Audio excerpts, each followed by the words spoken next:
A time when winter's chill crept through wooden walls, whispered beneath thatched roofs, and wrapped the earth in endless white. You are a peasant in a small medieval village, far from warmth or comfort, yet through biting cold and long dark nights you survive. Tonight, we walk together through their quiet stories of struggle, ingenuity, and strength. So settle in, breathe deep, and let the soft glow of history wrap around you like a warm cloak. This is how medieval peasants survived the coldest nights. Let's begin. A whisper on the wind, a stiffness in your joints, the sound of the earth growing quiet. You've lived through many winters now, some cruel, some mild, but the first frost always feels the same, like a warning, like the woods holding their breath.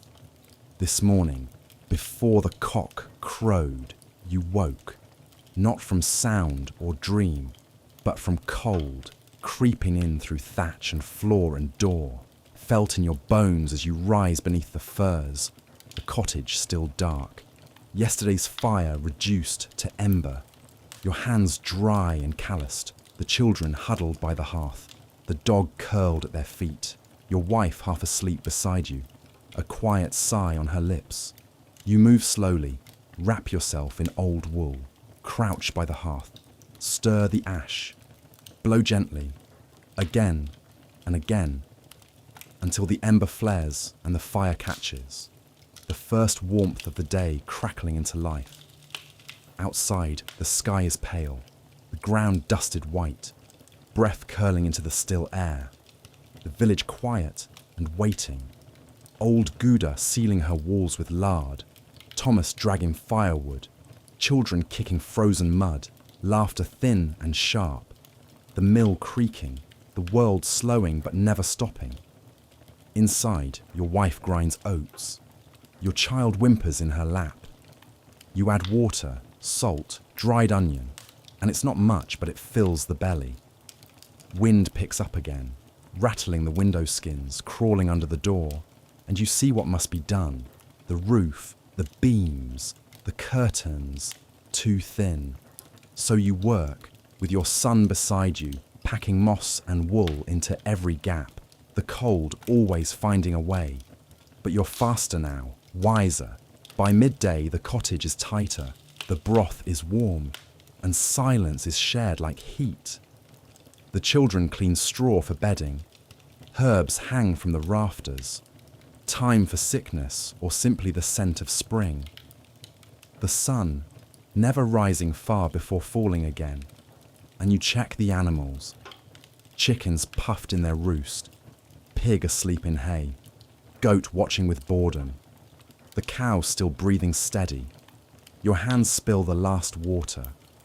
Your voice whispers something soft. And though you're not sure why, it feels right. Back inside, the fire is steady. Your wife sewing, the children drawing, no scolding.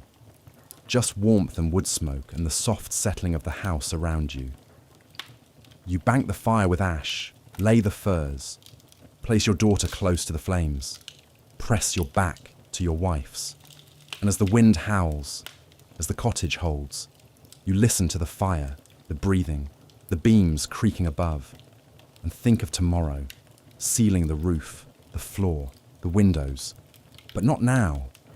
Now, you sleep, wrapped in wool, pressed against warmth, guarded by fire and the quiet, powerful knowledge that you have done this all before and survived. Though you barely left the warmth of your bed, your knees already ache. The fire did its job, barely, banked under ash the night before. Now only a soft red glow remains. No flame, but it holds the memory of heat. Your back is stiff as you roll over, your wife still asleep. Shawl pulled halfway over her head, the youngest child curled under her arm like a small cat. You sit up and stretch, grey light filtering in. No real difference between morning and night this time of year. The frost is thicker than yesterday, and when you open the door, it groans. A sharp wind slipping through like a knife, making your eyes water. You wince, no time to waste. Today is a sealing day. Your boots crunch over frozen earth as you step outside beneath a heavy sky, clouds sagged and low. Maybe snow, maybe not, but you've stopped predicting the weather. What matters is this. The cold is deepening, and your cottage is not yet ready. Smoke curls from chimneys. A goat bleats in the distance. The thud of Thomas chopping wood again. He never stops. Back inside, you feed the fire carefully. Sticks in a crisscross pattern, a gentle breath, and finally, flame returns, slow and hungry. Your son, 11 now, thin but strong, rubs his eyes and nods without complaint when you tell him, "Today, we plug every crack in these walls." He knows what the cold can do. You pull out the bundle of green moss, wrapped and dried. Mix it with wet clay and chopped straw. Knead it with your hands until it forms a thick, sticky paste. Your son brings the broken knife handle, long since lost its blade, but perfect for packing moss into gaps. You begin near the floor, where the wind curls around your ankles at night. Push, pack, press, smear, smooth, again and again, your fingers aching from cold, but slowly the home begins to change. Your wife joins after breakfast, children wrapped in layers near the hearth, pottage and oats in their bowls. She takes last year's curtain scraps and begins hammering them over the window skins. Not glass, just stretched hide that lets in too much wind, pegged down with care until the wind scratches but cannot pass. Together, you move to the door frame, the worst spot of all. Warped wood, gaps on either side like a snake's tongue slipping in. So you hang an old wool blanket and smear pine resin along the edges, sharp smelling and sticky, but it seals tight and clings sweetly to your beard. Later, your daughter brings dried rushes and wild grass, and you layer them near the hearth, cover with straw and old fur to make a soft, warm surface. Under the beds, you tuck moss and wool, not too thick, still must breathe, but it helps. Then, up the ladder you go, thatch rough under your hands, feeling for weak spots, pressing in straw, resin, mud, your fingertips numb until your son hands you a strip of warm cloth to wrap your hands. A small kindness, but it helps. Back inside, the fire is tall now, and your wife stirs lentils, dried carrot, a bit of garlic, thyme, and salt into the pot. Stronger than usual, a smell that feels like safety. You eat slowly, dipping stale bread into broth, the children smiling quietly. Even the fire softer now, warmer, calmer, no longer chasing the cold, but holding it off. Your breath no longer floats in the air. After the meal, you adjust the chimney hole. Too wide and wind rushes in. Too narrow and the smoke chokes you. So you place a heavy stone, slightly damp, to seal it better once hot. Then a thick fir pelt is hung above the hearth, halfway from the ceiling beam. A trick seen in noble cabins to trap heat near the floor. You don't know if it works, but it feels warmer. Dusk comes early, and you finish repairs. Your wife stitching padding into the cloaks, her hands fast and quiet. Your daughter scrubbing the floor with snow and herbs to freshen the air and harden the dirt, sealing cracks beneath your feet. You press wedges of fat-soaked linen into the rafter seams. Slow-burning warmth that gives light without flame. The walls now look strange, patched with moss, cloth, clay, bark, fur. But to you they look strong like a fortress, warm and ragged, peasant-built and proud. Outside, the first snowflakes drift silently down, soft and slow. Not yet a storm, but you can feel it coming. You step out just for a breath, then back inside where the fire is steady and your family gathered close. Your eldest child tells a story of the cold winter 2 years ago, snow higher than a goat. The dog lost for 2 days. Everyone laughs. Even the dog lifts his head at his name. Your wife wraps her arm around you, her head on your shoulder, your chest rising slow and full. This is enough. You have food, fire, and now a sealed home.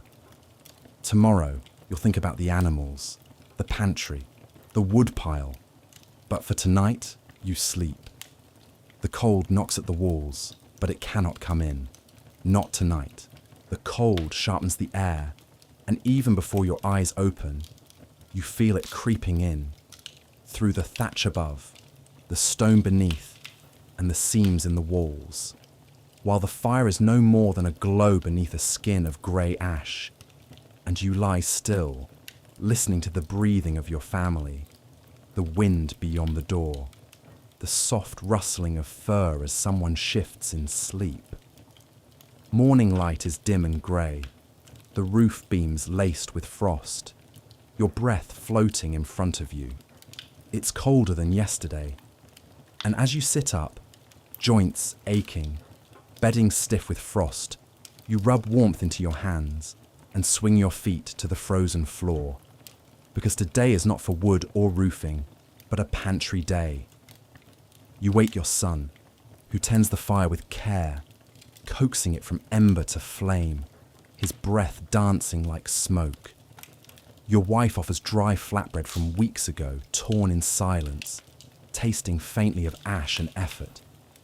Then you move toward the trapdoor at the back, lift the lid of your cold pantry pit, and descend into the earth with a candle and quiet breath, greeted by the scent of salt, vinegar, mildew, and soil.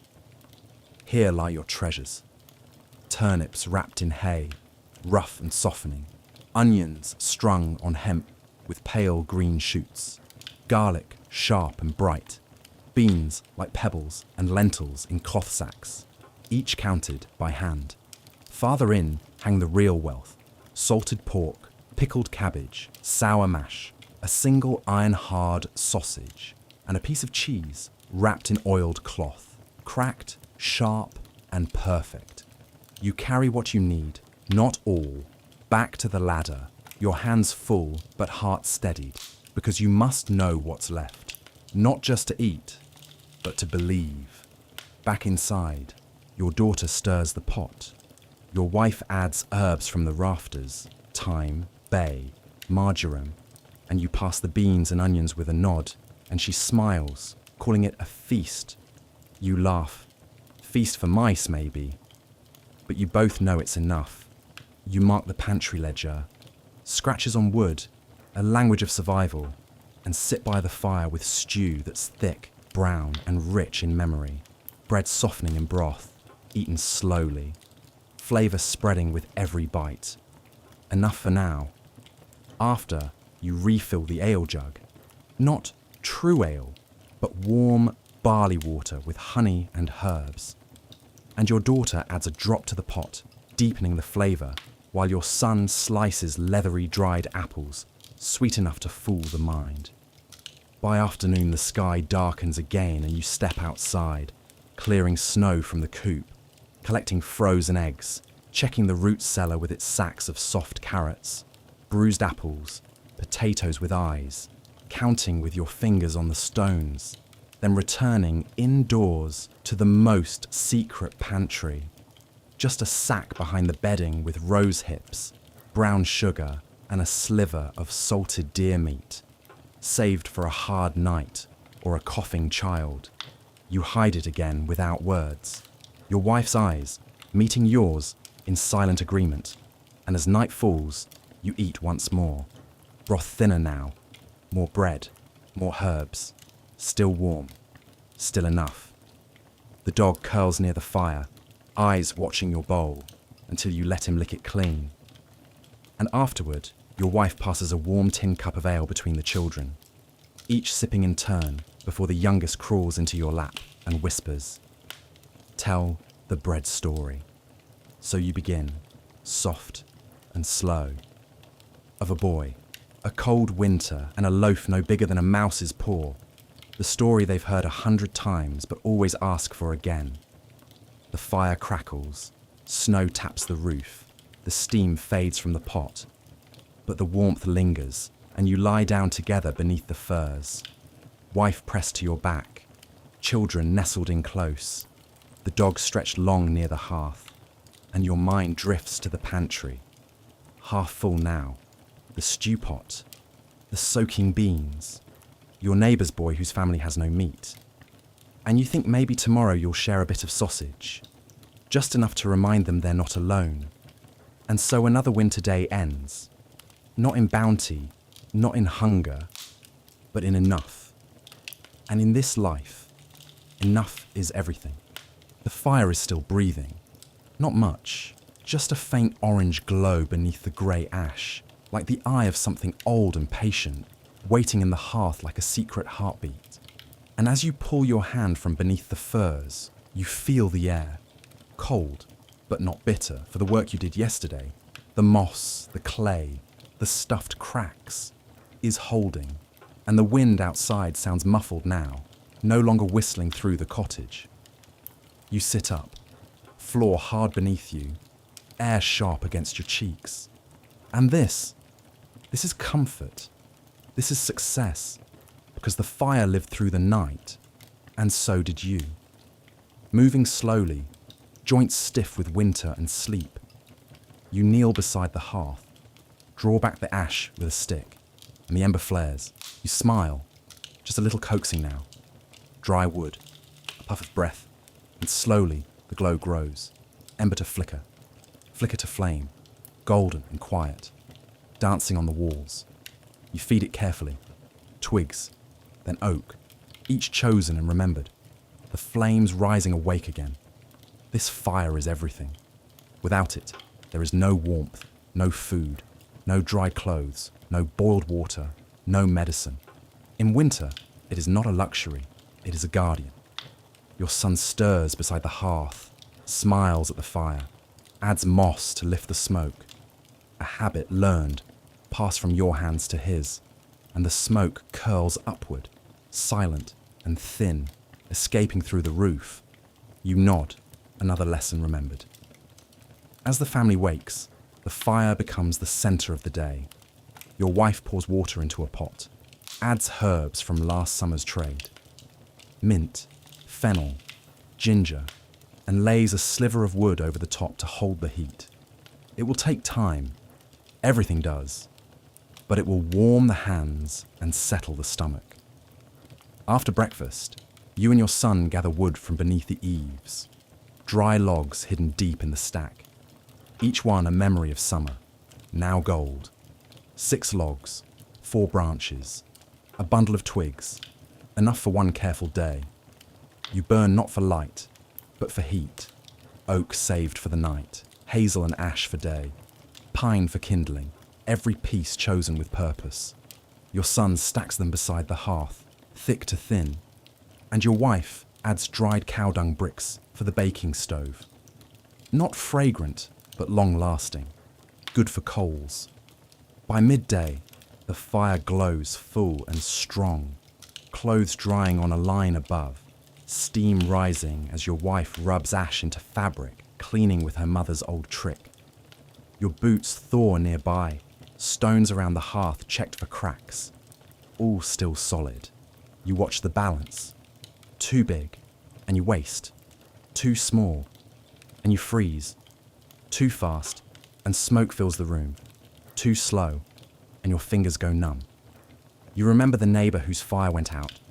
One cold night, no ember left. Hours of failure until he walked barefoot through snow. Clay pot in arms, returned with a single ember wrapped in wool, and wept when it caught. You never forgot. Never let your own fire die. Afternoon comes. The stew pot stirred again. Greens added, water poured, and it smells like home. Children gather near the hearth, telling soft stories with warm ale in tin cups. The eldest drawing deer and sons in soot. The youngest asleep with her head on your knee. The dog twitching in a dream beside the fire. Dusk falls, and you bank the coals, removing half-burnt logs, sweeping embers to the centre, covering them with ash, adding straw and moss, 2 slim twigs, a kettle placed nearby to stay warm, and 1 log left beside the hearth to dry for tomorrow. You sit back and listen. The hearth crackles once, then falls quiet, still breathing, still alive.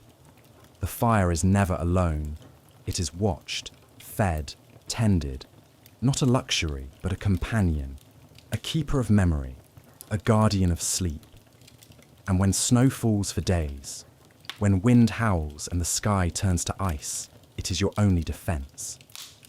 Your wife runs her fingers along the stone mantle, lays a sprig of rosemary there, for scent, for blessing, for remembering. You place your hand over hers. No words, just warmth. Later, when the family sleeps, you rise one last time, check the hearth, add a pinch of moss, hear the quiet crackle of a fading log, feel the heat on your face, and smile. Tomorrow will be cold again, but tonight, the fire lives. And because the fire lives, so do you. You feel it the moment you lift your head from the furs, not just in the air, but in your bones.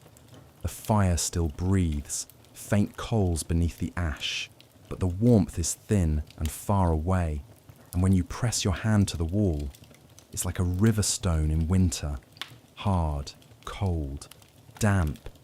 Even with the hearth lit, even with the walls sealed, you are not warm, not truly.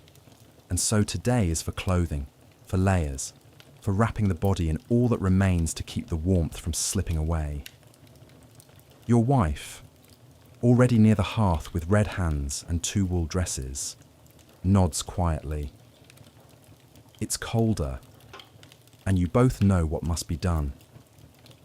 The winter chest is opened, the trunk from your grandfather smelling of cedar and mice. And inside are the last defences against the cold. Goat-hide mittens, rabbit-lined tunics, wool leggings, old leather wraps, every piece a memory and a shield. You lift them one by one like treasures.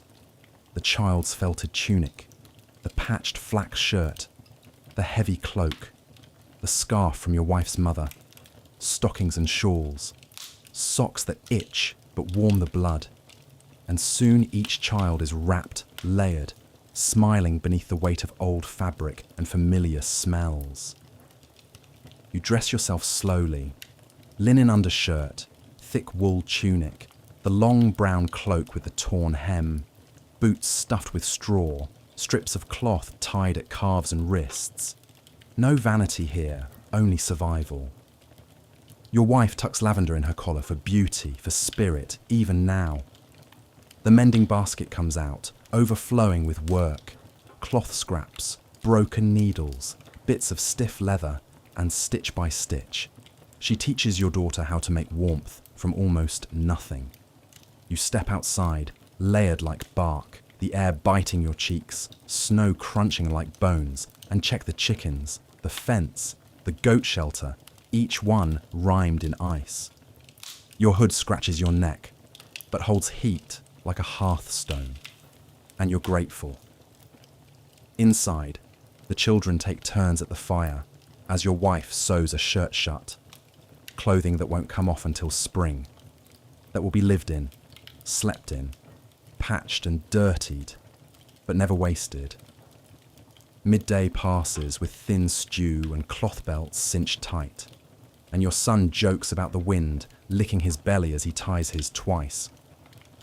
Later, you help your wife prepare a new pair of mittens, rough leather, wool stuffed, fur-lined with scraps, and your daughter finishes the seam while your son grins through the poor fit.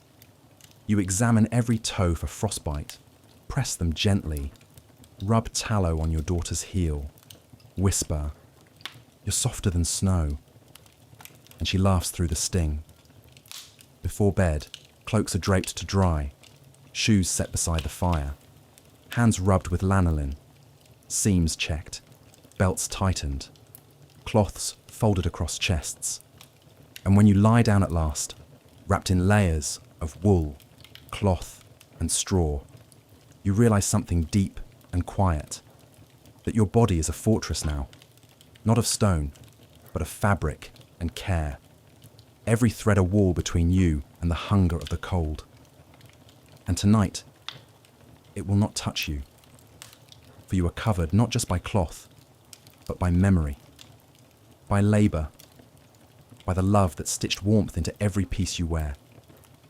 And so you sleep, not as a peasant in rags, but as someone wrapped in the work of love.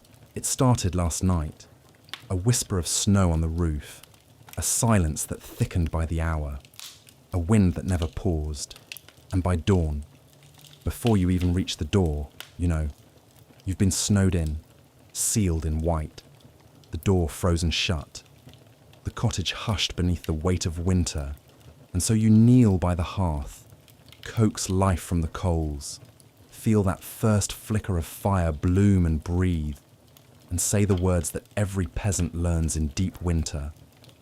Then we must make the work come to us.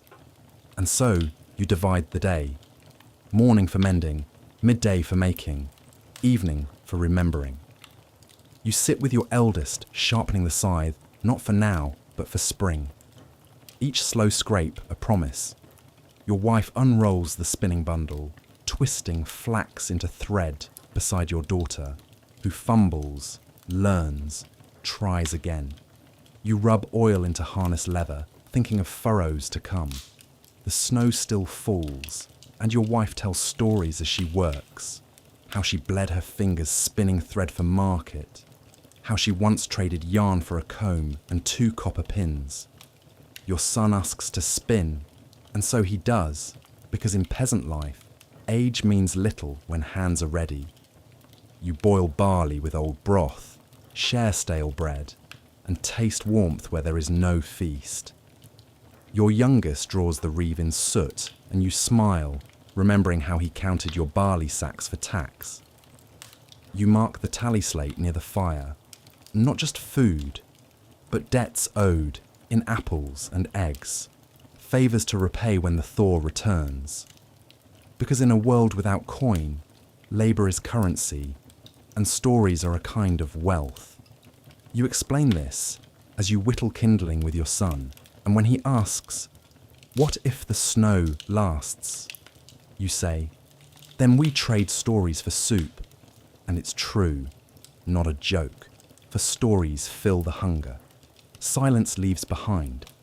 By afternoon, the wind eases, the fire burns low, and your family rests together beneath the weight of woolen memory, as you tell them how you earned this land, how you raised these walls with your father's hands, how every plank was paid for in sweat.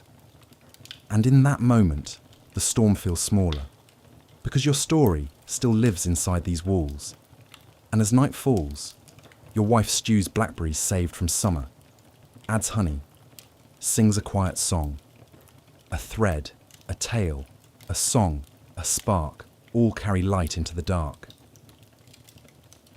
And you lie down, wrapped in warmth and breath and the gentle hush of snow still falling, thinking that though the road is gone, and the fields buried, and the sky silenced, the fire still breathes, the work still matters, and you are still here, alive, warm, wrapped in the quiet strength of those who endure.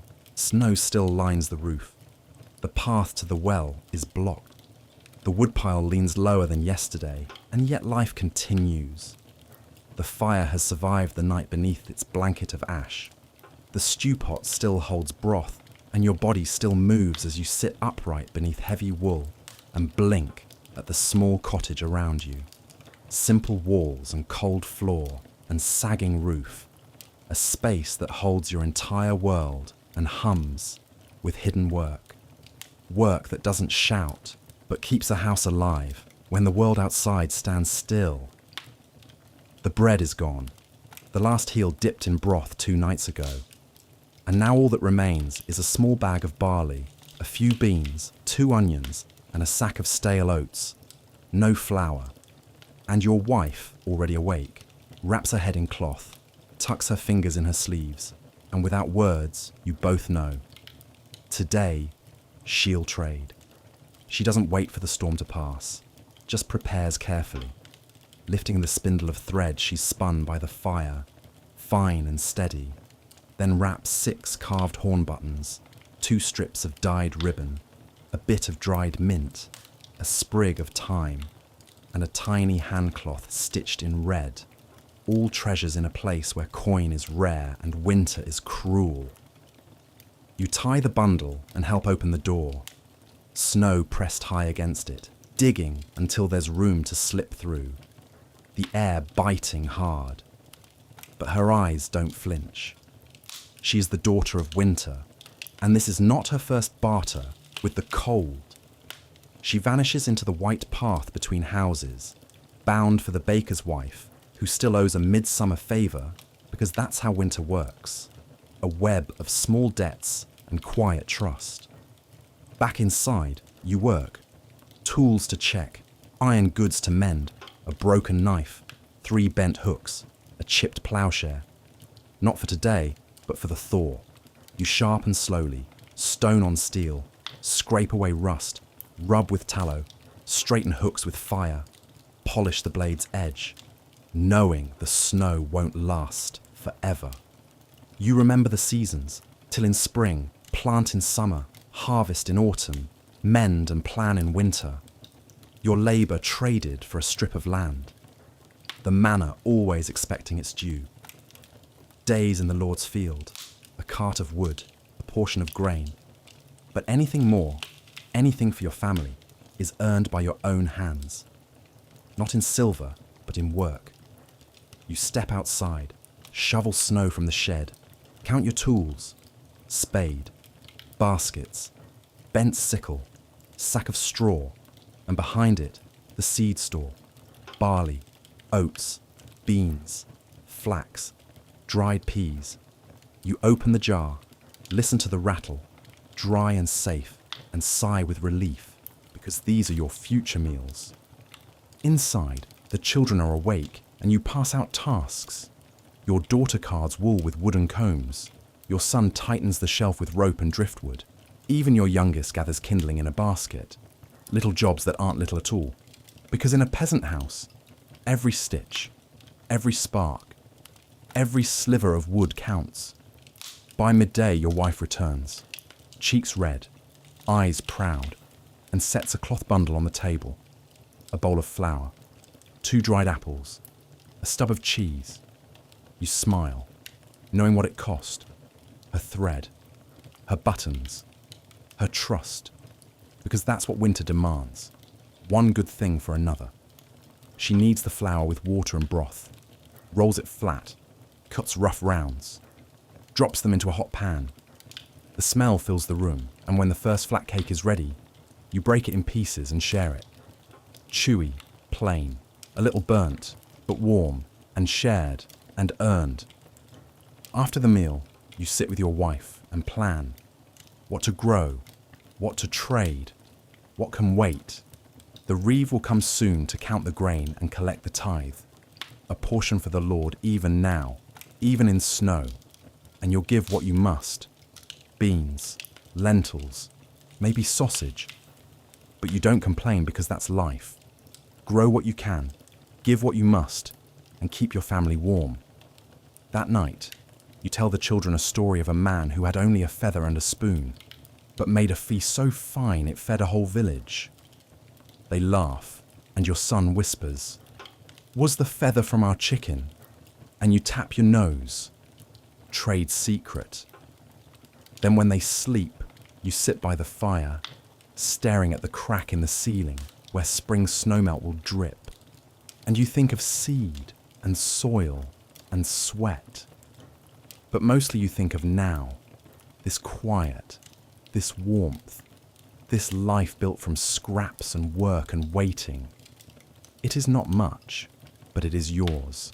There is a knock at the door, not hurried, not harsh, but unmistakable, and you set down your knife, wipe your hands on your tunic, and meet your wife's eyes, because no one knocks this early unless it's the reeve. You open the door slowly, cold wind pressing in like a curious dog. And there stands Henrik, the manor's reeve, wrapped in thick wool, his hair dusted white with snow, his eyes always calculating. He steps in without asking, as is his way, and you don't offer him a chair because he doesn't expect one. He stands by the fire, removes his gloves, one finger stiff and wrapped in leather from an old frostbite, then clears his throat and pulls a wooden tablet from his pouch, scratched with wax marks, names, numbers, dues. And your name is near the top, because even now, even with snow outside and silence pressing in, the manor's grip doesn't thaw. You owe a portion of your harvest, even if your cupboards are bare, because the land is not yours.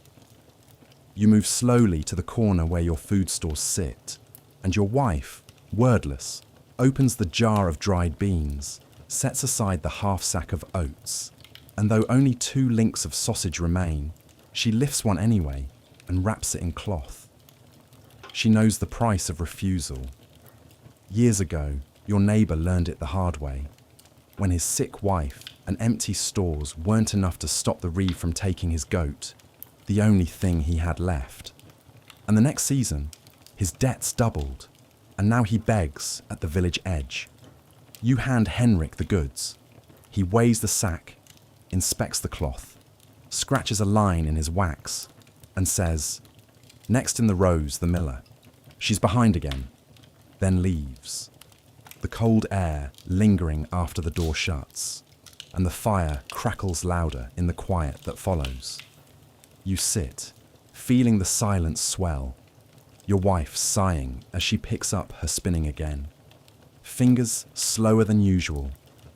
The children not asking what happened because they already know. Nothing you own is fully yours. Not the barley, not the land, not even the cottage. It all belongs to the Lord. You think of him now, the man in the stone house at the village edge, whom you've seen only a handful of times. Once during harvest, once at midsummer, once when his son was ill and the priest passed by while all were ordered to stay silent. His house has glass windows that gleam like still water. His tables always hold bread. His boots are always dry. You don't envy him exactly, but you never forget that your life sits beneath his roof. Still, not all is cruelty. Sometimes a baby brings cloth or salt from the manor. Sometimes a burned house earns delay. And once, when wolves came, the Lord sent men to help. But those moments are rare and never free. You walk into the snow to clear your thoughts, the wind now softer, smoke rising from other cottages as life resumes, burning what can be burned, trading what can be spared. You see the miller's son dragging sacks on a sled, likely paying her debt, and the smith's daughter with red hands washing hide scraps in the trough. Everywhere, people bowed but moving, bent but enduring, still owed, still working, still surviving. Later, you repair the fence around your goat shelter, not because the goat has escaped, but because the manor steward will pass by to inspect boundaries. And if the fence sags or the gate hangs loose, you'll earn a mark. And 3 marks mean losing your strip of field for a season. No field means no oats. No oats means no bread. No bread means no strength to reap the Lord's harvest. And so, it all links together. A silent chain, invisible but heavy. By sundown, you and your wife sit near the hearth, she counting thread, you sharpening the old hook knife, the children fed with oat mash and a slice of onion. Just enough. And your wife leans her head on your shoulder. You're both tired, but tomorrow the world will turn again. And as you close your eyes before sleep claims you, you think, you are not free, not really, but you are still here, still breathing, still holding warmth between your palms. And as long as that's true, you will endure. The cold comes harder in the night. That's when the real fight begins. Not against snow or ice, but against silence, against loneliness, because hunger can be fed, frost can be held off with fire, but a heart left cold, a soul left isolated. That's where winter bites deepest. Tonight, you lie beneath the furs and hear your youngest coughing. Soft, dry, nothing dangerous, not yet, but enough to make you sit up. You reach for the clay pot near the hearth, pour lukewarm water into a wooden cup, and your wife wakes without speaking, gently holding the child's head while she drinks. This is how a family survives, not in grand acts, but in quiet, endless care. In the morning, you rise earlier than usual, not to work, but to visit. You gather a bundle, 2 cut branches, a strip of dried onion, a folded cloth, and tuck it beneath your cloak before walking the snow-drifted path behind your cottage, past creaking trees and rising chimney smoke. Not alone. That's why you go. The house you reach is smaller, half-thatched and patched with bark and hide, home to old Matea, the midwife who delivered your youngest 3 winters ago, now alone, her son gone to the city, her husband lost to a frost-sick winter. You knock gently, no answer, but the door creaks open. Inside, the hearth is barely burning. Matea wrapped in cloaks and an old shawl, eyes tired, fingers trembling as she waves you in. You say nothing, kneel by the hearth, feed the fire, and she watches you with soft gratitude. "Didn't want to ask," she murmurs, and you answer, "You didn't have to," because that's what kinship means here. You don't wait for someone to beg. You feel when they're fading, because if you only care for your own fire, you will all freeze. You brew her herb tea with mint and fennel, and she sips it with a hum, recalling how people used to sing while they worked. Little tunes whispered through spinning, helping pass the dark. You nod, "We still do," and she smiles. Then you'll last. You help her sweep the floor, gather wool, pat frost from the doorway, and before you leave, she gives you a small pouch of seeds for your daughter's garden when the snow goes. Months away, but you take them like gold because they are. When you return home, the children sit near the fire, your eldest telling the story of the woodcutter who gave his mittens to a snow spirit, one you told him years ago. And your wife spins slowly, youngest quiet in her lap. The afternoon brings guests, Garen and Alric returning from the riverbank, bringing news and laughter, softening snow, a frozen rooster, a stolen goose, and stories from your youth, the children wide-eyed with wonder at your laughter. Before leaving, Garen sets down firewood. "For next time," he says, and you both understand. There will be a next time. That night, your wife suggests calling the neighbours. Just for a little while. The children are restless, and we still have that bit of cheese. And though you raise a brow, sharing cheese in winter is no small thing. She's right. The walls feel close. The cold has pushed in, and it's time to push back. You open the door, light a lantern, just one glow to call others toward warmth. And soon, 5 more people crowd into your cottage. The miller's wife and her wide-eyed son, Elric with his bent shoulders and cough, the smith's boy with soot-smudged cheeks and 1 boot, each bringing what they can, a heel of bread wrapped like treasure, a dented pot of parsnip stew, a flask of tart cider, humble offerings that change the room. Voices rise, laughter returns, steam curls along the rafters, cloaks are shed, boots tucked away, and the cold stays outside. Inside, the cottage pulses with life, tight-knit, makeshift, but real. a miracle of hunger and kindness patched together with whatever was left to give. And in the middle of it all, you sit, grateful, tired, no longer alone. Someone starts a song, soft and unsure. But others join in, and suddenly you're all singing, not loudly, just enough to remember you're not buried, not broken, not alone. Later, after the last cup is emptied and the guests walk into the snow, you lie down beside your wife beneath the thin wool blanket, children tangled near the hearth, and you stare at the dark beams, listening to the house settle. Your hand finds hers, rough meeting rough, fingers cold but familiar, and you whisper, "We have nothing," not knowing why.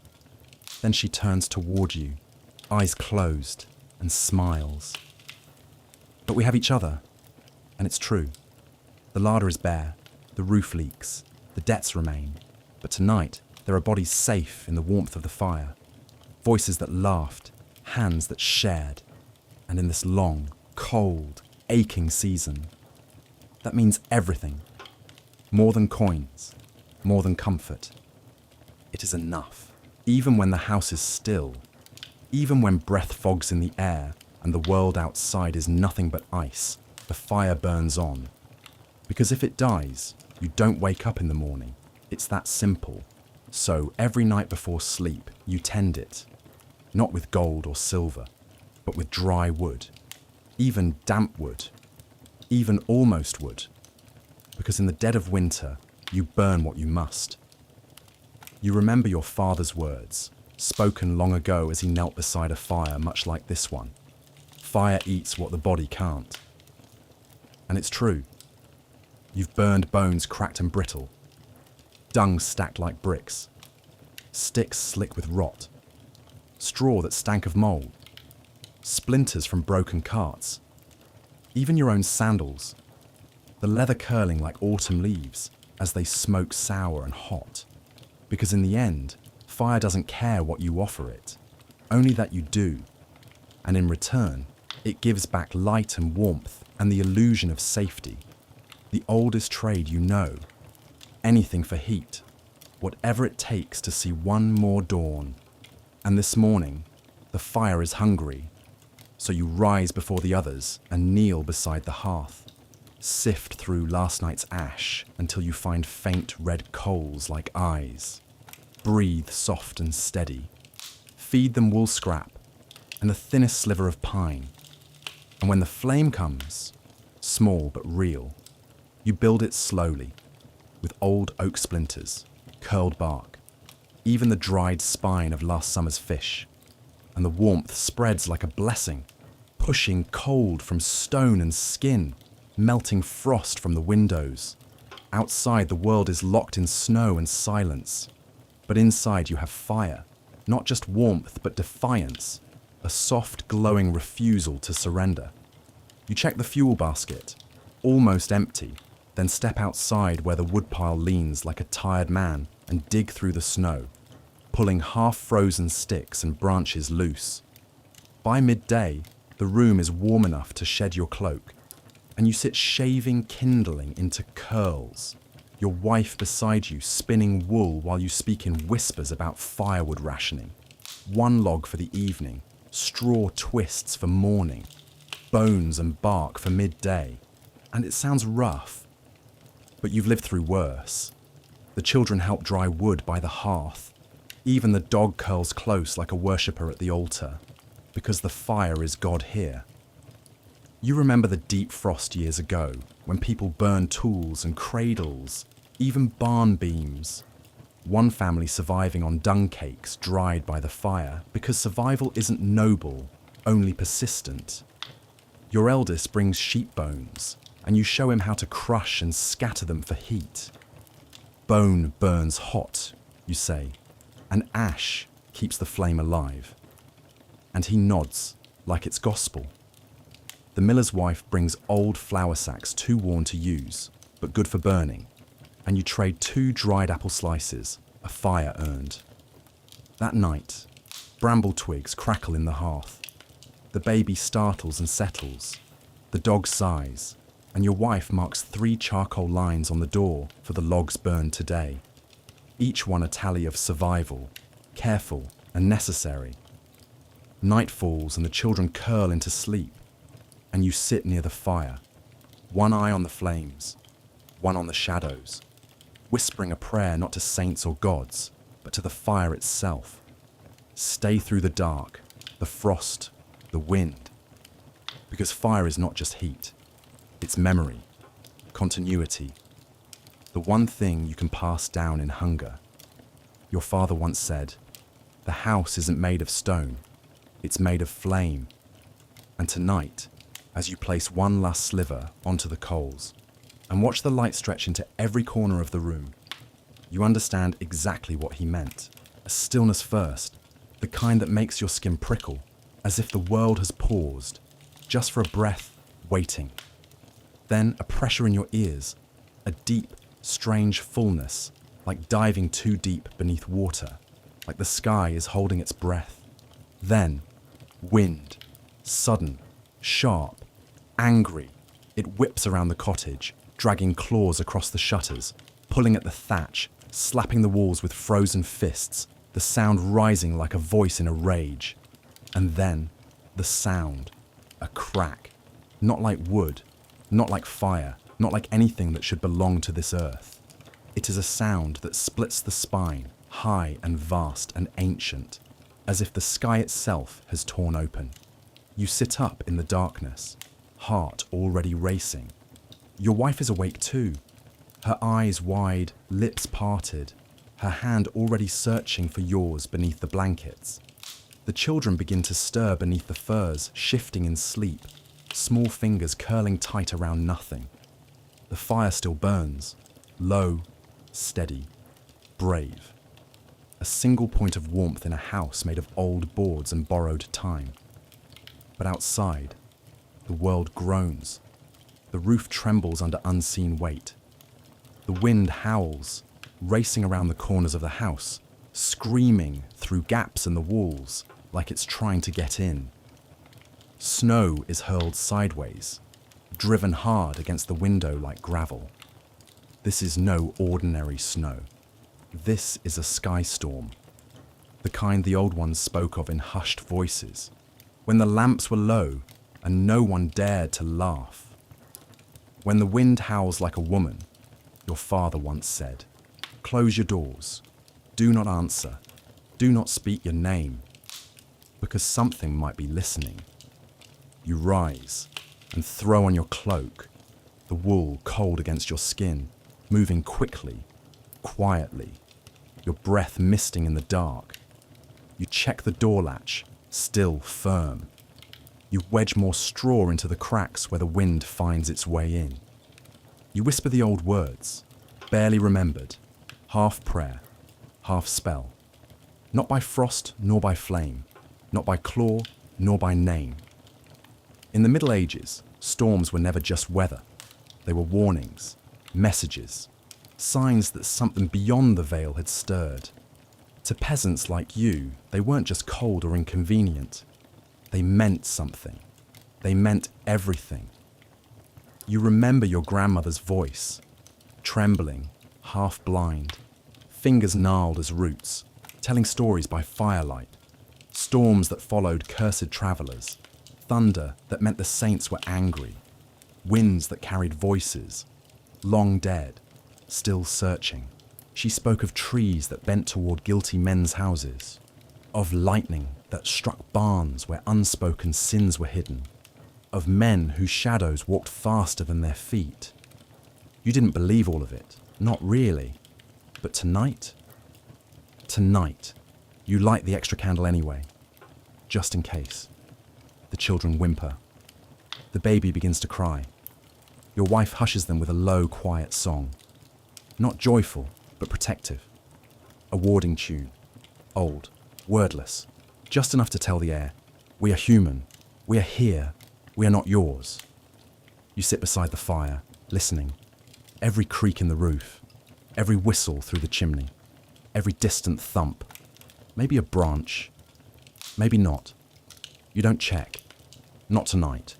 Storms like this are sacred, unpredictable. Best not to tempt. You remember other winters. A boy lost in a snow squall, found 3 days later, hands frozen to fists, eyes still open.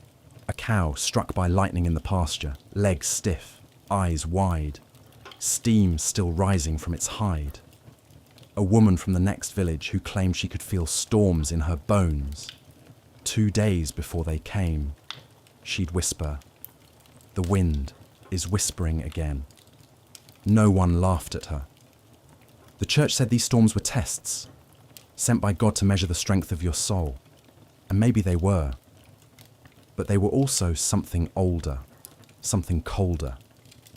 Tonight, the wind howls louder.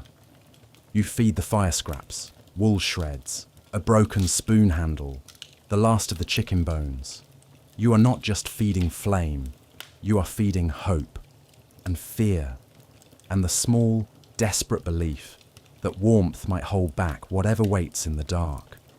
And you are not alone in that.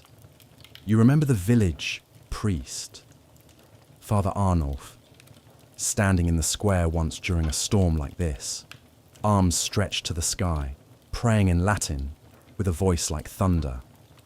Lightning struck the chapel bell that night. He lived, but the bell cracked clean through. And people whispered that he saw something up there, something not meant for men. Now, across the village, you hear it. The chapel bell tolls once, not by hand, but by wind. It swings in the storm, just far enough to ring, a single hollow note. Your wife crosses herself without a word. You do the same. Even if you've missed Mass 3 Sundays this season, even if you've doubted, even if your hands are more familiar with soil than scripture, because that bell means something. It means the wind remembers. You reach for the pouch of salt kept near the door, a pinch tossed into the fire. It crackles, sharp, loud, an old ritual. Salt in the flame to keep spirits out. Even if you don't believe it anymore, it makes you feel better. And in moments like this, belief is as important as truth. By midnight, the storm is still raging. The thatch lifts slightly under the pressure. You and your eldest son climb onto the bench and press your palms hard against the beam to hold it down. He looks at you, frightened. "She'll hold," you whisper. "Just help me." You don't speak again. You just brace, together, until the wind shifts and the pressure lessens. Then, a sound, a scream, not human, not animal. Something between a shriek and a moan, long, high, lost, carried on the wind like a warning. You freeze. Everyone does. Even the dog lifts his head, ears up, staring at the wall. It's probably a fox, or a deer, or a hawk, startled from its roost. You tell yourself this. But in your gut, you feel something old, something deeper than fear, a cold that comes not from the air, but from the ancient earth. You pull the blanket tighter. You whisper another prayer, because you are not alone. And whether that is comfort or warning, you cannot say. Outside, the storm rages. Inside, the fire flickers across your tired face. You stare into it, and slowly, shapes begin to appear in the flames. Not real ones, just shadows. But you let them dance. Let them become stories, old memories. You see your mother's hands, always busy, always warm. You hear your cousin's laugh, sharp, wild, too loud. You see your sister, singing softly by candlelight, the year you had no barley and little else. The fire remembers too, because that's what it does. It holds things, heat, light, memory, and the small broken pieces of you that you cannot always carry. By dawn, the storm softens. The howling fades to wind. The roof holds. The house creaks, but stands. The world beyond is white again, still, heavy, blank as a page before writing. You open the door slowly. Snow has drifted high against the walls. Trees bow low with the weight of ice. The chapel bell hangs quiet now. Everything is in its place. You survived. Again. You gather your family near the fire. No words. Just breathe. Just warmth. The storm is over. But storms, in your world, are never just weather. They are stories. They are teachers. They are reminders that in the coldest nights, the sky is not empty. The village breathes even under snow, even in silence, even when the sky hangs low and grey for days on end. The village keeps time not by clocks, not by sun, but by ritual. Time here is not marked in minutes. It is not urgent. It is lived. You wake before light, before colour has returned to the world. The room is dim, the air cold, your breath the only thing moving. Then comes the bell, faint and distant, a single ring, but enough. It rolls through the valley like a gentle ripple across water. It means matins, the first prayer of the day, long before the sun, long before the hearth is stirred or the coals breathe back to life. You don't always go to the chapel. Some mornings your limbs are too heavy, the snow too deep, your body too sore from the day before. But sometimes, like today, something in you stirs. Not reason, not duty, just something. So you rise quietly, careful not to wake the children still curled together under the furs. You pull your cloak over your shoulders, light a stub of tallow in your lantern, and ease open the creaking door. Outside, the world is blue-grey, still asleep. Frost stretches between branches like silver thread. The snow crunches beneath your boots, brittle and sharp. Your breath floats like smoke, then fades into the pale morning air. You pass the sleeping fields ghost white beneath the snow. The baker's stall stands empty, its shelves dusted with frost. A single chicken clucks softly in its coop, restless in the hush. You walk toward the chapel. It waits at the village edge, squat and solemn. A building of stone and shadow, older than most of the houses, older than some of the trees. The door is slightly ajar, candlelight flickering just inside. You step into the cold hush of the sanctuary. The air is cool but gentler than the wind outside. The priest is there already waiting. So are a few others. The miller's wife wrapped in shawls. The old shepherd who no longer climbs the hills. A boy with frost-bitten ears kneeling stiffly near the back. The stone walls are bare but comforting. The benches are uneven, carved by hand long ago. The candles flicker on the altar like small stars in a cave. It's not a grand place, not polished, not golden, but it is holy.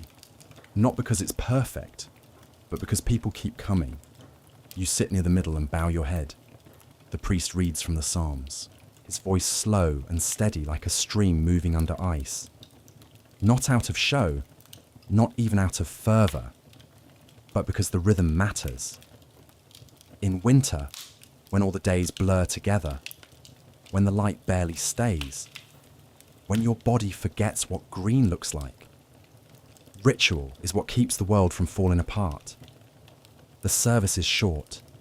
A few prayers, a moment of silence, a blessing with water so cold it startles your forehead. Then, 3 soft strikes of the bell, matins complete. The small gathering rises without a word. No one speaks. No one needs to. The silence is its own kind of communion. You step outside again. Your lantern still flickers in the pale wind. But the sky is brighter now, tinged with the promise of dawn. Your breath comes in puffs of gold, and you feel steady, not joyful, not light, but centered, rooted, held. At home, the children are just waking. The fire has been coaxed back to life. Your wife is kneeling by the hearth, pressing a round of dough onto a hot stone. The smell of flour and ash is warm and grounding. She turns her head. "Were the bells clear this morning?" She asks. You nod. She smiles. "Must be a good day then." That's how time works here. Not with calendars and watches, but with bells, with candles, with silence, with days of fasting and feasting. The church calendar wraps around your life like a second skin. Even in the deepest freeze, it keeps moving, pulling you forward through the days like a rope across a river. Candlemas is coming soon. The blessing of the light. Then Lent. 40 quiet days of hunger and stillness. After that, if you last that long. Easter, the first breath of spring. You may not count weeks as a nobleman or a scribe would, but you feel the seasons in your bones. Your hands know when the soil is waking. Your eyes notice the faintest stretch of daylight. Your breath senses when winter loosens its grip, even if only for an hour. Even your work changes with the rhythm on feast days. No threshing, no spinning, no grinding. On holy days, a longer table, a thicker slice of bread if you have it. A candle lit before supper, no matter how short the wick, and always stories. Stories passed down, not written, remembered. Saints who whispered to birds. Nuns who fed strangers with bread that never ran out. Fires that burned without fuel, and lights that refused to go out. Some nights the children ask for St. Bridget, who tamed the snow with a prayer and kept her hearth alive through the worst storm in memory. Other nights they ask for St. Cuthbert, who lay in a frozen field to pray and was warmed by otters who nestled against him by God's grace. You don't know if those stories are true, but they're true enough because they remind you that faith is also a kind of fire, and like any fire, it must be fed. Not with wood, but with hope, with memory, with rhythm, with reminders that even in darkness, the light is real. That afternoon, the priest visits your home. He doesn't come often, but today is a blessing day, a ritual of place and person. He stands in the doorway, robes stiff with cold. He sprinkles holy water over the lintel, murmurs Latin, touches each child on the crown of the head. He blesses the hearth, the oven, the pantry. He even blesses the chicken coop, the latch on the barn door. You offer what you have, a pouch of dried mint and a cloth stitched in last year's thread. He smiles and says, "God repays what I cannot." Then he walks off into the snow again, his robe brushing clean lines into the drifts. That night, you light a single tallow candle. You gather the family close. The fire burns low but steady. The room is quiet.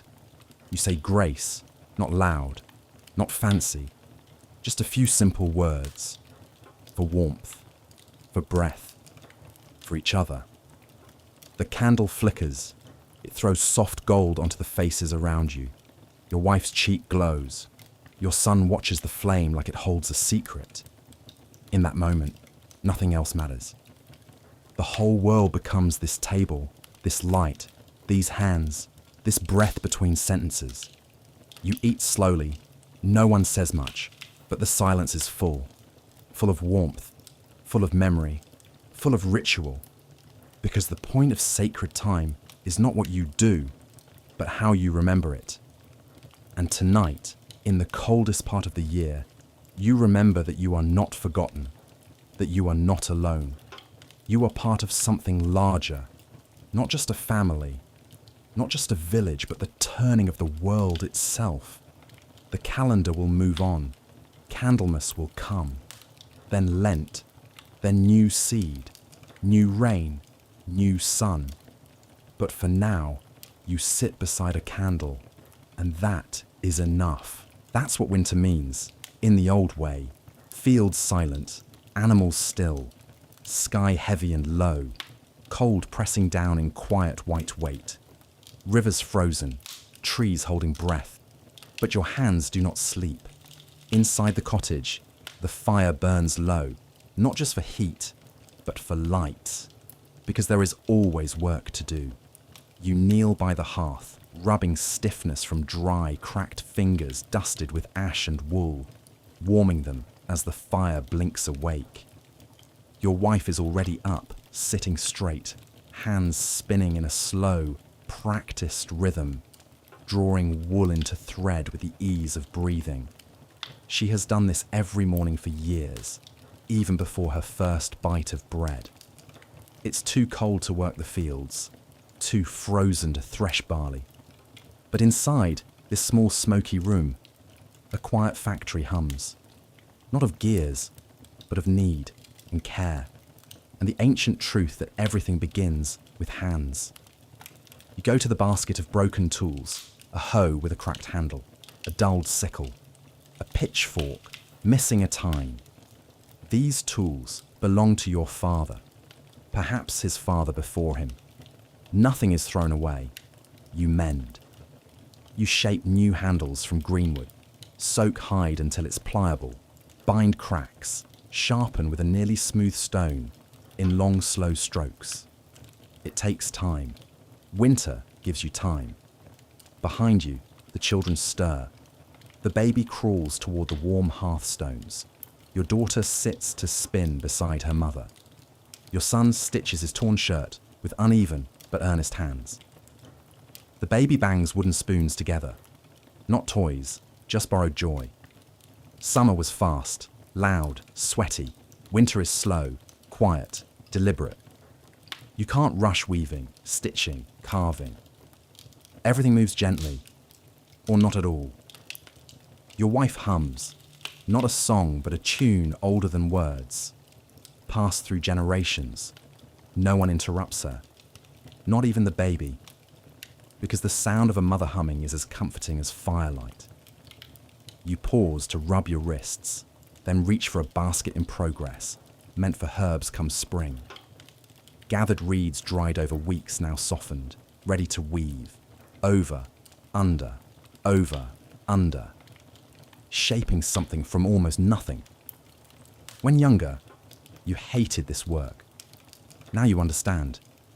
It's not about speed, it's about care and the quiet miracle of usefulness. Outside, wind rattles the shutters, snow hisses down the chimney, but inside, the room hums, with spinning, with stitching, with shaping, with life. You notice your daughter's focused tongue, your son whispering as he sews, your wife's face half lit by firelight, the baby asleep beside potatoes. All around, small signs of care. Patched tunics, hand-knit socks, a spoon for teething gums, yarn wound for months, a broom tied from twigs, a chair leg mended with boiled glue. None of it is grand, none of it sung, but without it, you would not survive winter. Midday comes, you eat flatbread, turnip soup, a sliver of salted fish. Steam rises from bowls. Your wife pauses her spinning. The children stretch, warming hands. No one talks much, but the silence is full of presence, of peace. In the afternoon, you twist flax into cord, twist, wind, hold, twist again. No shortcuts. But your fingers remember. Your neighbour knocks before dusk. He brings a bucket with a rotting bottom. You invite him in. He offers it. You nod. You'll try. He leaves a block of beeswax in thanks. Golden, soft, smelling of summer. Enough to seal boots, waterproof thread, soothe lips, stretch light. A gift like that is warmth for a week. Later, your wife dyes wool, bark, onion skins, iron stirred in a pot. It smells strange. The colour deepens. Slow magic. She lowers the yarn inch by inch. You sit beside her, watching steam curl into the rafters. That night you mend mittens, using the stitch your mother taught you. The memory warms. Your wife winds yarn. The baby sleeps again. Your daughter yawns. Your son folds his finished shirt. Your back aches. Your hands throb. But your heart feels steady. Not proud, not triumphant. just steady, like the spinning wheel, like the fire, like winter itself, carrying you, hour by quiet hour. This part of life is rarely told. No battles, no kings, no prophecies, just making, mending, the gentle, holy labour of hands and time. But it is real, and it is yours. And as wind hums beyond the shutters and you hang the dyed wool to dry, you whisper thanks, not to a saint, not to a god, but to the quiet. For this room, for these hands, for one more day of something useful to do. You've known hunger before. Not the kind that passes with a missed meal, but the old kind. The kind that lives deep in your bones. Makes the air smell like food that isn't there. Makes you watch your children chew slower to stretch each bite like a precious jewel, because it might be the last. And now it's late winter, hunger's month, when the snow buries everything and even fire burns with effort. And you open the chest where once there were sacks of rye and pork, now empty, save for a dusting of oats, a shriveled turnip, a hardened heel of cheese, a smear of lard, and no meat for weeks. Only what the dog sometimes drags home, and you look at your wife, who nods without words, because it's that time again. So you begin the day as your father once did, deciding who gets what, the baby a softened crumb, your daughter a few beans, your son the last of the broth, and you and your wife share mash and watery soup without complaint, because hunger teaches you a hard truth.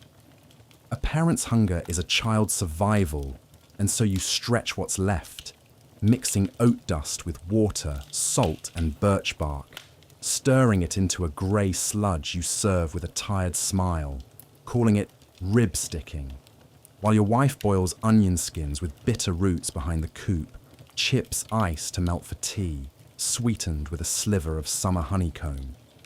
Just enough to taste memory, and you follow the rules of hunger. Never cook more than needed. Scent carries. Feed the old first. Never waste scraps, and always keep count. Not just of food, but of days, because winter always ends, even when it feels like it won't. And that evening, you take a thin broth and dry bread to old Matea, who gives you a single duck egg in return, not out of abundance, but sacrifice. And that night, your wife cracks it into mash with the last of the lard, serves the children first, herself next, and leaves you the spoon, which is more than enough because she kissed your forehead, and kindness fills more than a belly ever could. And as you lie in the dark, fire flickering low, children twitching in sleep, you remember your grandmother's words. Hunger eats the body, but if you let it, it will eat your hope. And you whisper back to the dark, not tonight, before heading out at dawn to forage, scraping pine bark, digging burdock, collecting frozen berries, returning with your finds as if they were gold. And when your neighbour gives you rock-hard rye bread wrapped in a child's apron, you accept it with a laugh that feeds something in both of you. And when the priest brings ashes and salted cabbage and says Lent is coming, you smile and say, we've been fasting already. And when the children sing at mealtime, not out of joy but defiance, your daughter names saints with every bite, and her voice is small but fierce, carrying not just hunger, but something stronger. And at night, when your stomach is hollow, you sit in silence with your wife, holding hands, a silence full of what's been lost and what still remains. Warmth, each other, one more day. Because hunger is not just about food. It's about the choice to give, to endure, to be kind when the body says take, to say, there is still enough of me to give. And in that choice, you are not full, but you are whole. It bites the air, sharp and unforgiving, like winter always does near the end. But beneath your feet, below the frost line, Hidden from the wind's reach, there lies a secret, a shelter, a chamber, a promise made in autumn and honoured in the dead of winter. You descend carefully, lantern in hand, down the narrow steps into the root cellar, a cool earthen hollow carved beneath your cottage, where the land keeps its memory and life sleeps in silence. The walls are packed earth, dark and damp, shored up with timber beams that smell faintly of mushroom and smoke. The floor crunches beneath your boots, stone, root, straw and dust. The air is still, cold but not cruel. It smells of soil and wood and old life, of turnip skin, of split garlic, of patience. This is the winter heart of your home, where food doesn't grow, but it waits. You move slowly, your fingers brushing the wooden shelves, rough, handmade, slightly bowed under weight. They sag with treasure. Baskets of turnips, their skins thick and patched with soil like old men's hands. Piles of carrots, dusky orange and crooked, hiding their sweetness beneath layers of dust. Onions hang in braids, their papery skins whispering with each movement. Garlic bulbs like tiny fists, bundled sage, ropes of thyme gone grey and brittle. You reach for a crate near the back. The apples inside are dimpled with cold. Some bruised, one or two soft and beginning to fade, but most are still good, still sharp, still tart, still ready to sweeten a pot or a child's hand. Farther along the wall, you check the meat hooks, salted pork, a side of ham, coiled sausages brown and wrinkled from smoke. You press a finger to the casing, still firm, still safe. The scent rises around you, sharp, strong, a mixture of preservation and promise. You remember the heat of the fire that cured it, the smell of fat and salt, the butcher's hands, the flies in summer, the long days of cutting, drying, hanging. You pull a rope from a peg, thick and coarse. It lowers into the deep barrel sunk in the cellar floor, where water lies cool and unfrozen. You draw it up and touch the surface. It is cold, clear, alive. You pause for a breath, the kind of breath you only take when you're underground, close to the roots, close to the old way of life, the kind of breath that reminds you. You are not rich, but you are not empty. You are kept. Back above, in the kitchen, your wife opens the trap door. A faint grey light slants in from the cloudy morning outside. The children crowd near, watching as you carry up a basket of roots and a small round of stale bread. You arrange the food carefully, each turnip wrapped in straw, the bread set near the fire to soften, its crust white with age. You sit together on low stools near the hearth. Your wife peels, you chop. Turnips, onions, a few carrots, everything into the pot, a bone for flavour, just one, some herbs for warmth, water ladled from the cellar barrel. The stew bubbles slowly. It smells like memory, earth and salt and time. The children eat in silence. Wooden spoons scraping clay bowls. They don't complain. They know what month it is. Later, you make your way to the smokehouse, a lean-to behind the cottage, half covered in snow. You push the door open and feel the warmth inside, not from fire, but from preservation, from the quiet, ancient magic of ember and ash. The air is rich, tinged with blackened wood and cured fat. You check the hanging meats. No mould, still firm, still good. You stroke the casing with a finger, as if thanking it. Each piece here is a memory of sun, of harvest, of sweat, of enough. You think back to other winters, the lean ones, when even the dog grew thin and wild-eyed, when your wife chewed bark to ease the ache in her belly, when your son cried through the night because the milk was gone. But not this year. This year you planned. You dug deep. You salted early.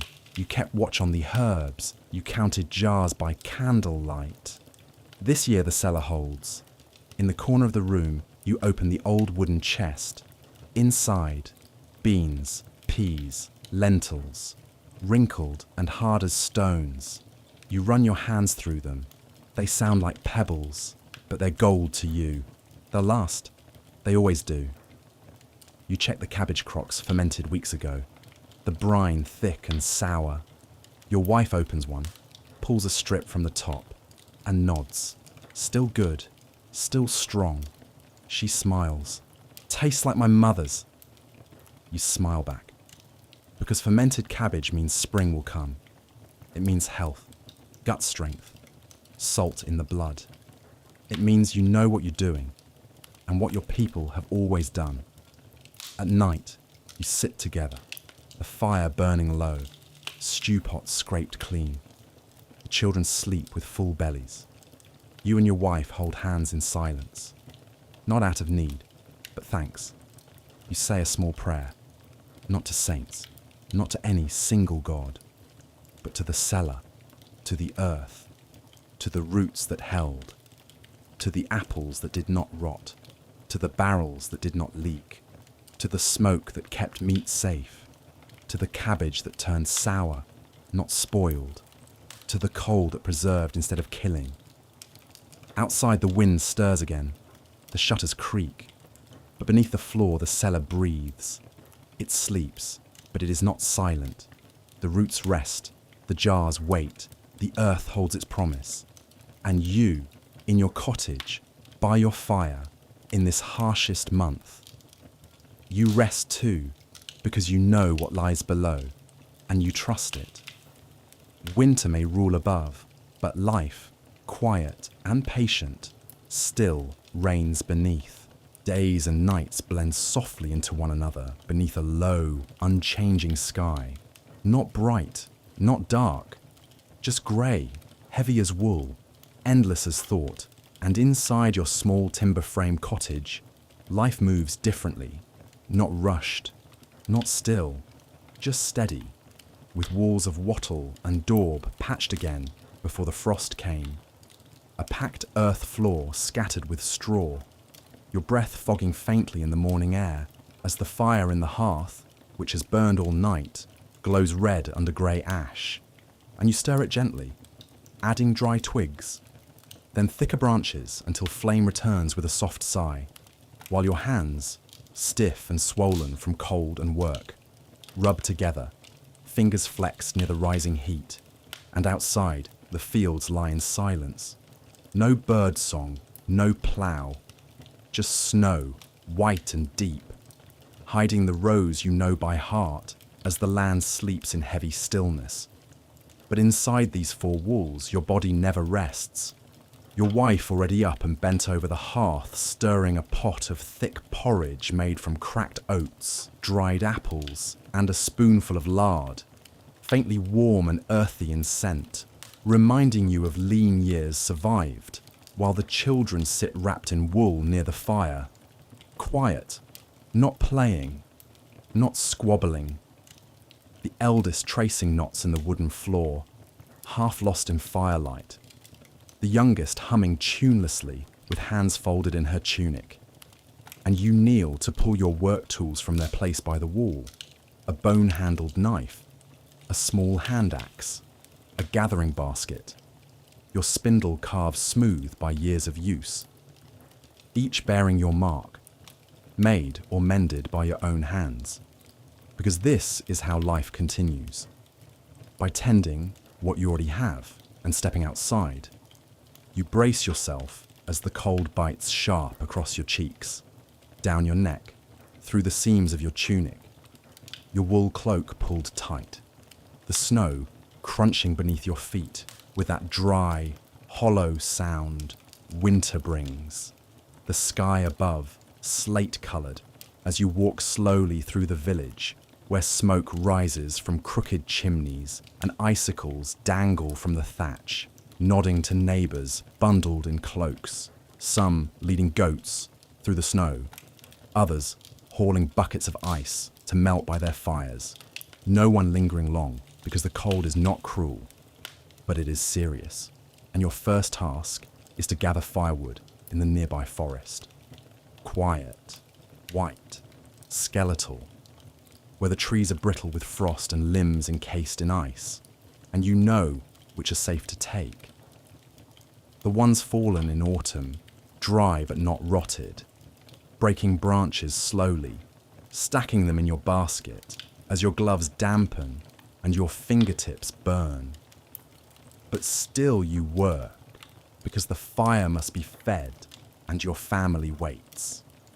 And back home, your wife is spinning, drawing fleece into long, fine thread, her wheel turning in faithful rhythm, whir, pull, twist, while your son sharpens wooden stakes for the garden fence come spring with a dull knife, learning, and your daughter patches her mittens with coarse thread, lips pressed in concentration, the baby tapping a spoon on the floor.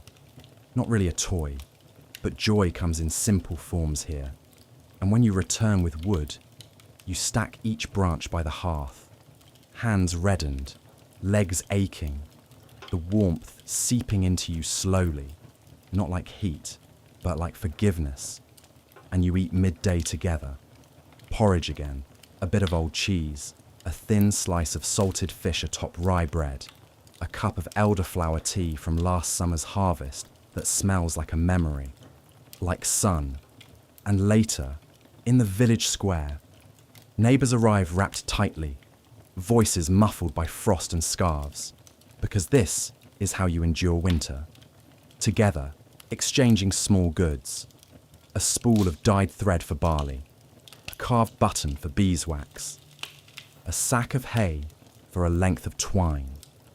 No one keeping what they can spare, no one walking home empty, and you help a neighbour repair his fence with wooden pegs driven into frozen ground, while your breath curls in the air, and in return, he gives you dried nettle and 3 warm eggs. Humble, but more than enough, as evening falls early and the sky darkens to ash, snow turning blue in the dusk, and you return home bone-tired but content, where the fire is high, the children laugh softly.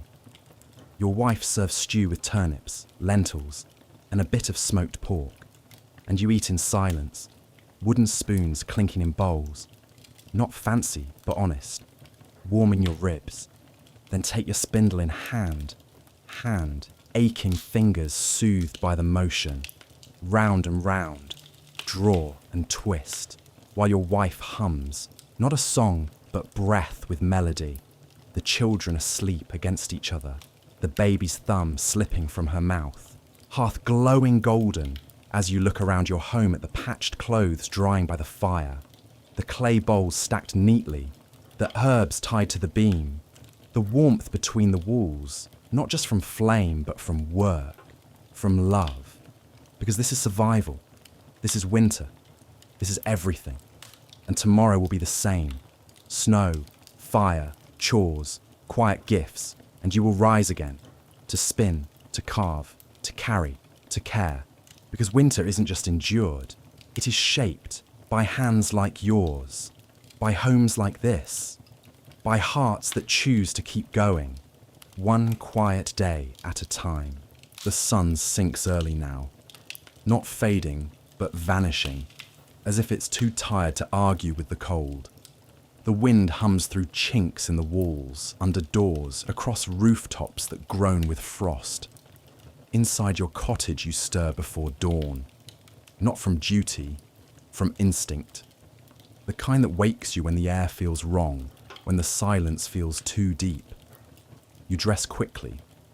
Wool hose, 2 tunics, and a thick hooded cloak. Each layer a small defense against the cold that never quite leaves. Your breath curls in front of you as you unlatch the door. It creaks. The world outside is grey-blue.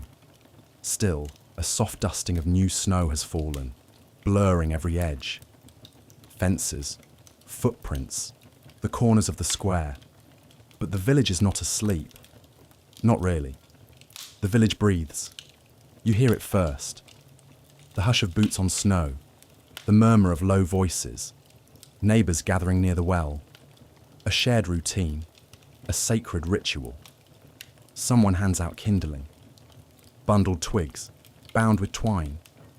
Another lad passes out wedges of hard bread from a basket, steam still rising from where it was baked at dawn.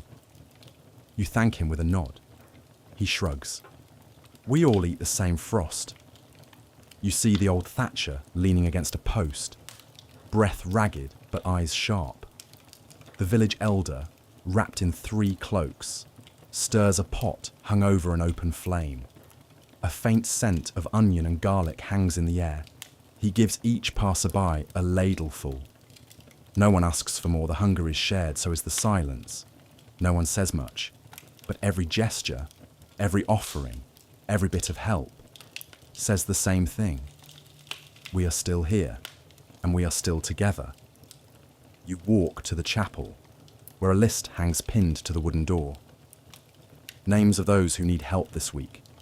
You run your finger down the list, stopping at a name. Old Brenner, widow, house just past the west wall. You remember the way her roof leaked last thaw. Today's her turn. You gather with others, 5 of you in all, and head toward the trees. The forest welcomes you quietly. Its branches droop heavy with snow. The silence is thick, reverent. Your boots crunch softly on the frozen path. No one talks much. Each of you scans the tree line for dry limbs, the kind that can burn clean and hot. You find one fallen log, half buried under snow. You kneel beside it, brushing away the frost, testing the bark for rot. It holds together. You hoist it and carry it back. No one claims more than their share, because winter has a memory, and so do you. By midday, the pile of firewood grows tall near the chapel steps. Each bundle is carefully tied, then divided. 1 for the healer, 2 for the smith's mother, 1 for the widow. Your arms ache, but it's a good ache. It's the kind that reminds you of why you're still standing. That afternoon music drifts from the square.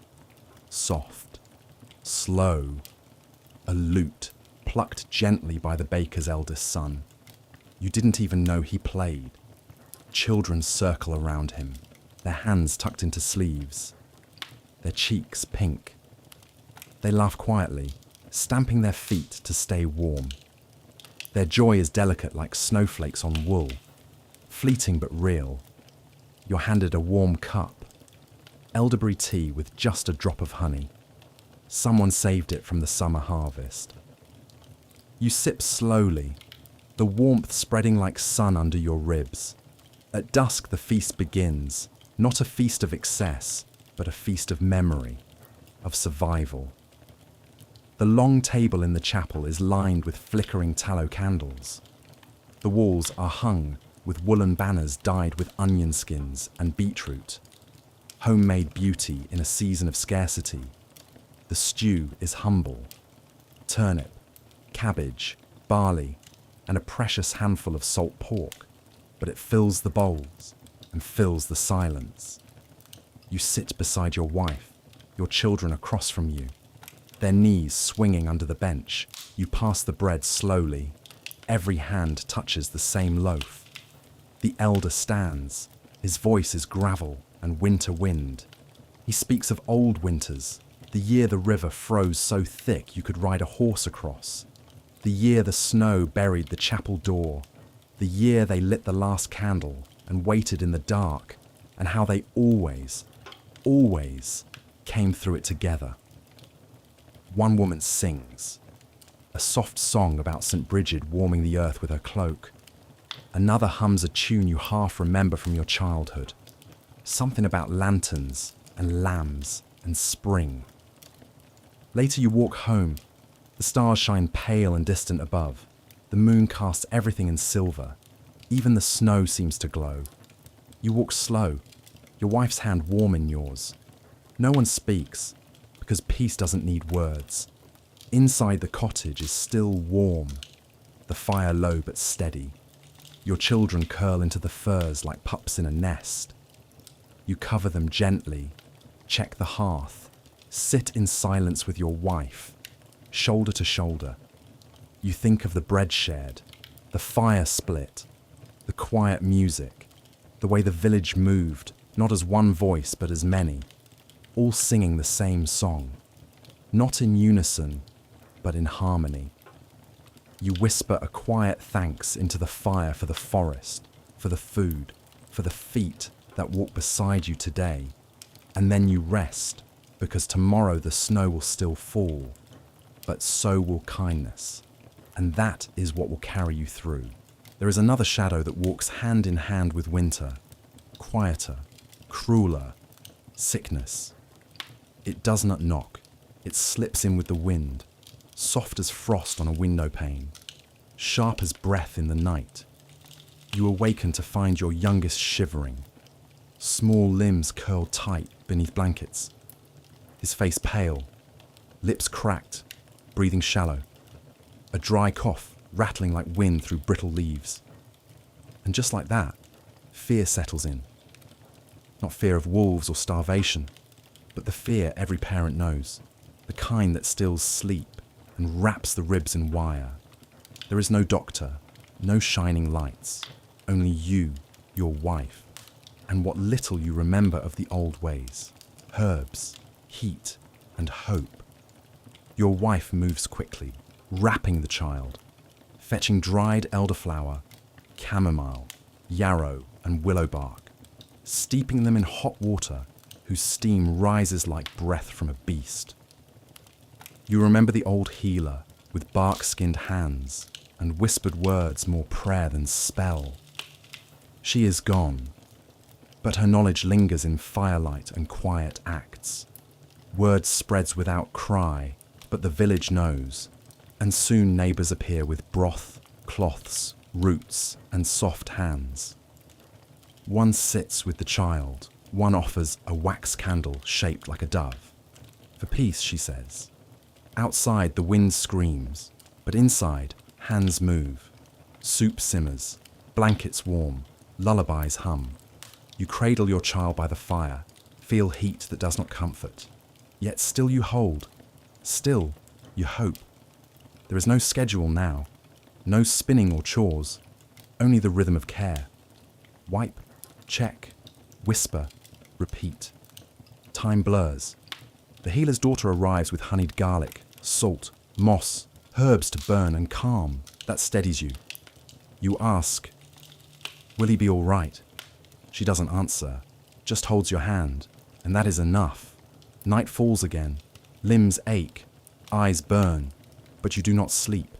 You listen to every breath, every stir, always present. The fire dies low, shadows grow long, and still hope endures. Your joints throb, your back tightens, but you take willow bark and keep going because you must. Somewhere a rooster crows, then silence. Some children recover, some do not. Morning here is quiet. A candle, a sprig of rosemary, a hush when someone passes. Grief is shared, endured, and still life goes on. Not from denial, but from need. Your child breathes easier, not healed, but easing. The cough fades, warmth returns to his cheeks, and something inside you unclenches. Your wife sleeps against the wall, and you place another log on the fire, whispering, "Thank you," to no one. Perhaps the herbs, the healer, the neighbours, or the wind. Outside, winter still holds its grip. Hunger lingers, but inside your child eats broth, smiles. Neighbours visit. The healer's daughter brings lavender, and the fire glows strong. Winter is not done. More illness, more nights may come. But today, your child lives. The house is warm, and love fills every corner. Winter brings illness, yes, but it also reveals who we are. Gentle, steadfast, quietly strong. Because hope does not shout, it breathes. And tonight, that is enough. The trees stand still beneath a moonlit sky, as snow piles high against the cottage walls, glowing blue and pressing into windowsills, while frost traces delicate lacework across the glass and even the wind moves gently, unwilling to disturb the hush that blankets the village. But inside, the hearth glows softly like a golden heart, its amber light dancing across beams, mattresses, baskets, and tools, not roaring, but humming a low, steady song of warmth and life, with no clock or bell to mark the time. Only darkness outside and heaviness in your bones as the children shuffle in, cheeks flushed, wrapped in wool, settling near the fire with wide, tired eyes, while you lower yourself to the bench, rubbing the ache from your hands, thankful for the heat as your wife moves gently through the room, humming an old, wordless tune passed from mother to daughter, curling through the air like steam. And from a wooden bowl you offer dried berries, hawthorn and elder, carefully preserved and reverently taken by the children, tart and dry, but sweet with memory, not for work or worry, but for voices, sacred and soft, because storytelling is not a luxury, but a tradition. A fire passed from tongue to ear, and so you begin a familiar tale of a humble shepherd who saved a village with only a horn and courage, changing your voice for wolves, hens, and the wise village elder, while the children giggle, lean in, and your wife, still humming, spins wool and adds her own quiet tales of snow-cloaked foxes, trees that remember birds' names, and the barefoot dance of first frost as the children drift into dreams stitched together by story. And these tales become more than entertainment. They become shelter from wind, dark, and silence. A quiet protection not in Latin or song, but simple words. Thank you for warmth, for wood, for one more day. And you touch the pot over the flame. Feel its heat through your palm. Breathe deep the scent of thick root vegetable broth and hard bread softened in stew with time. No feast but comfort. The children eating slowly, nodding off mid-bite, as you share your portion with the youngest who smiles and nestles close, while your wife spins, your daughter holds the skein, your son bundles dyed threads, and you carve a spoon from birch wood, slow and careful, no rush, with the spinning wheel humming a lullaby of fibre and wood as wind claws at shutters and sneaks beneath the door. But inside the fire is steady, the air rich with wool, smoke and stew, and the hush is full of breath, presence, and love as you stretch. Rub your shoulder. Feel your wife's hand brush yours once, just enough. The children now asleep, curled in wool like kittens in straw. And you place a log on the fire, tuck the doll under the baby's arm, straighten the bowl. It's not much, but it's everything. While stars outside shine cold and sharp over silver snow. And in your cottage, a different light lingers, soft, human, enduring. And as you close your eyes warm from within, you know that though winter is long and cruel, moments like this, of warmth, story, hand, and heart, are the true hearth. And tonight, that hearth burns bright. The dawn comes earlier now, not by much, just a thread more light stitched into the hem of morning. But you feel it in your bones, in the breath you take when you open the door, in the way the sun touches your skin, still cold, but no longer cruel, and though the snow still lies heavy in the corners of fields, clinging to shaded eaves and crooked fences, it weeps now, slowly, melting in glistening drops from the roof, little rivers of spring beginning to trace their way through the village paths. The world is not warm yet, but it is warming. And around you, the village stirs with something almost like joy, not loud, not rushed, but steady, like the thaw, with frost still clinging to the morning grass. And there, in the trees, a sound you haven't heard in weeks. Birdsong, tentative, like a voice that forgot how to sing but remembered anyway. And you close your eyes to listen, and for a moment, nothing else exists. Winter's harsh lessons have left their mark. Your hands are rougher, your back aches more than it did before the snows came. But inside, you are stronger. Not louder, not prouder, just deeper, like soil after a long freeze, for your spirit has roots now. You've known the worst the season could offer. Empty cupboards, quiet coughs in the night, the weight of blankets not quite enough. And yet you are still here. So are your neighbours. Their eyes tired, yes, but lit from within. The old woman down the lane walking with her daughter again. The blacksmith reopening his shutters. Children laughing in the slush. Chasing each other with sticks that once stirred stew pots. This is what it means to survive winter in the old way. Not to defeat it, but to outlast it. To endure it. To hold fast when it seemed everything might break. And in doing so, to find something sacred in the struggle. You watch as your neighbours gather. Not to mourn, not to ration, but to plan. They speak of seeds, lentils, rye, onions, of when to turn the earth, when to open the tool shed, when to plant hope again. The fields will not be ready for weeks, but their minds are already there, in the future. And this too is healing. You sit on a low stool by your cottage wall, watching your children stomp through puddles and chase rivulets of meltwater, their laughter ringing high and bright, a song more certain than any bird's. And you smile, letting the sound fill the spaces inside you that winter had hollowed out.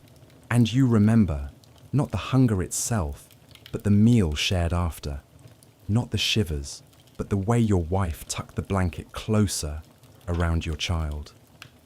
Not the darkness, but the stories whispered in its midst. You remember the hands that passed bread across tables, the quiet nods, the shared tools, the long days beside the fire, where silence was a language all its own.